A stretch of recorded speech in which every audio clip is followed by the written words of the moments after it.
రేపు శుక్రవారం రోజున మర్చిపోకుండా మీ ఇంటి గుమ్మం దగ్గర ఇది కాలిస్తే చాలండి. మీ కష్టాలన్నీ కూడా పోతాయన్నమాట. అద్భుతమైన ఫలితాలు వస్తాయని చెప్పొచ్చు. అలానే మీ సుడి తిరుగుతుంది. మీరు పట్టిందల్లా బంగారం అవుతుంది.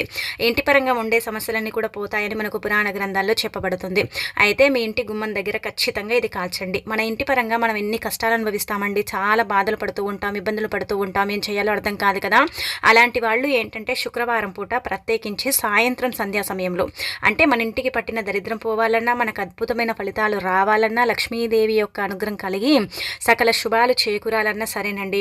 మన ఇంటి మీద చెడు దిష్టి అలానే కాకుండా నరకన్ను ఉంటూ ఉంటుంది కదా, దాని నుంచి అయినా సరే మీరు బయటపడాలంటే ఖచ్చితంగా మీ ఇంటి గుమ్మం దగ్గర ఈ పనిని చెయ్యండి. ఇది చాలా చిన్న పరిహారం అండి. ఫలితాలు ఎక్కువగా ఉంటాయి. ఏమి లేదండి, ఒక 4 కర్పూర బిళ్ళలు తీసుకోండి. మనం హారతి ఇస్తూ ఉంటాం కదా, కర్పూరం మన అందరి ఇళ్లలో ఉంటుంది కదా. అయితే ధూపం వేసే పాత్ర ఉంటుంది కదా, అది తీసుకోండి. తీసుకొని ఒక 4 కర్పూర బిళ్ళలు తీసుకొని చక్కగా చేతిలో పట్టుకోండి. లేదంటే ధూపం వేసే పాత్రలు వేయండి. లేదంటే ఒక ప్లేట్లోనైనా సరే పెట్టుకొని ఇల్లంతా కుడిగా తిరగండి. అలా తిరిగి వచ్చి ఇంటి బయట అంటే మీ గుమ్మం ఉంటుంది కదా, గుమ్మం దగ్గర కుడివైపున పెట్టేసి కాల్చేయండి.